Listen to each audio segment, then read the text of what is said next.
What's up guys, Caller here from No Bull Training. The Booty Sprout. It's actually a hip thrust machine. Real quick, the difference between a glute bridge and the hip thrust. A glute bridge, your shoulders are on the floor. Simple as that, you still hip extend. If your shoulders are elevated, as you can see here on this big round pad, which is very comfortable by the way, and it's good for people like me, 6'6", and people this morning were doing it that are 5'1", they were fine. So hip thrust, shoulders elevated, still hip extension, glute bridging, you're on your back, your shoulders are on your back. Now I know some of you are extremely disappointed, I don't blame you. Nobody wants to see me demo this, but the reality is I'm here, it's a Saturday night.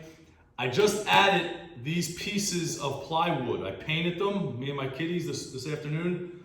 We even put, you hear that? That's slip proof, because I noticed some people were sliding.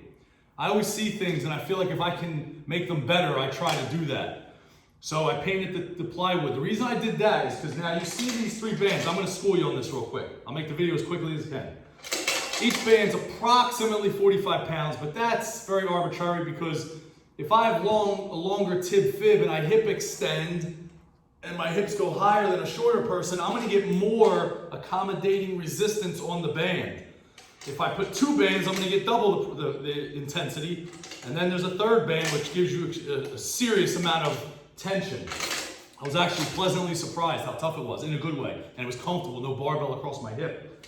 They do give you this. You kind of lay it here, whichever way you want. I noticed some people used it, some people didn't. I do feel more comfortable with it, and I'll show you how. It's supposed to roll and Velcro shut, but that's irrelevant. You can just lay it on you and leave it open. It doesn't matter. Anyway, so I tweaked it. The point of this was when I was hooked in and I would move, this thing would move if my feet were not on this. So I felt it was a flaw, and I'm not knocking the company because I didn't make it, you know. It's easy to talk a big game and nitpick, but I fixed this few issues I didn't like. The next thing I may or may not do is I noticed some people are having trouble getting these hooks out. It's on, very simple, I'll hip extend. I just kind of hold this little end, I push it forward. But what I'm really doing is I'm taking the tension off the band. So as I do that, I use my index finger, pull the hook up, and it's off. Very simple. So I'm not exactly sure why everyone's having issues, but I do get it. I mean, you have to get used to it. Sometimes the hooks turn, so maybe just straighten them out. Anyway, it's relatively simple. Will I use it in personal training a lot, as in like squat, chin up, come here, glute bridge? I think a better way to utilize this machine is maybe like after an extensive warm-up, you get in and maybe do a Tabata, or maybe just stay here for 4 sets of 15 reps, just so you don't have to get in and out every set. But that's just my opinion. You do what you want, especially you open gymmers, do whatever you want. So my feet won't slide anymore. This will not move. I just anchored it down in 4 different places. I'm not the handiest guy, but it looks legit, I think, so you tell me. I like criticism and feedback, actually. So, okay. Either close your eyes or be forewarned, this is ugly. So I get up here. Where do you put your shoulders? Obviously too low is bad and too high. You're gonna have to find a position that feels good. That's the answer.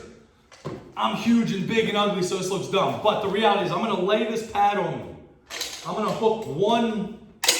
So now this isn't very hard, but again, that's relative. I'm gonna pull my big ugly legs up here. Now I'm hooked in, I wanna stay dorsiflexed. You could be flat-footed, but I want that toe up, ankle position up.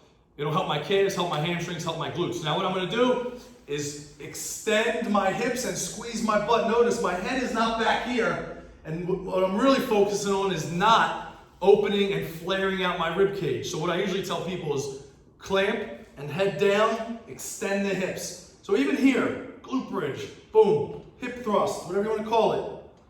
I'm getting good glute and hamstring work here. You don't have to hyperextend the low back. That's when you're going to use the wrong muscles. That was too easy. Not really. Boom. Now I got double the resistance. Same thing.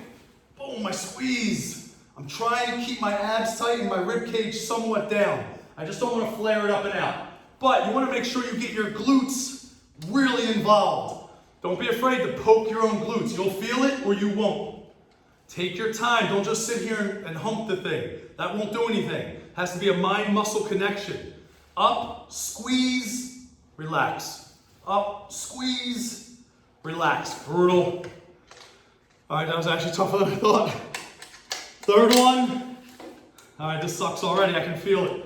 Readjust if needed. Hip thrust, squeeze, and relax. Squeeze, you can even pump with keep tension. You can isometrically hold. This really sucks. Or you can rep. Keep the ribs tight, abs tight, chin tucked. Oh, and then relax. Let's see if I can get out. So I want to put tension, or excuse me, I want to take the tension off really. So I push forward a little as I lift that hook up. Not too bad. Not too bad. 1, 2 for 2, 3 for 3. Pads off. My heart rate's actually up and my glutes feel rocked up. It feels great actually.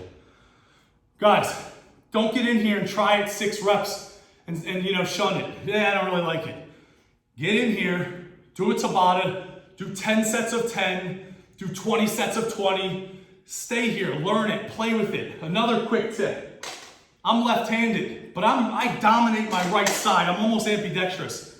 In theory, you could go this way and take them off. Whatever feels better. I noticed some people were better using 2 hands, meaning pulling the tension and then unhooking. But try to use the index finger. It's much easier. It's hooked, I'm stuck in here.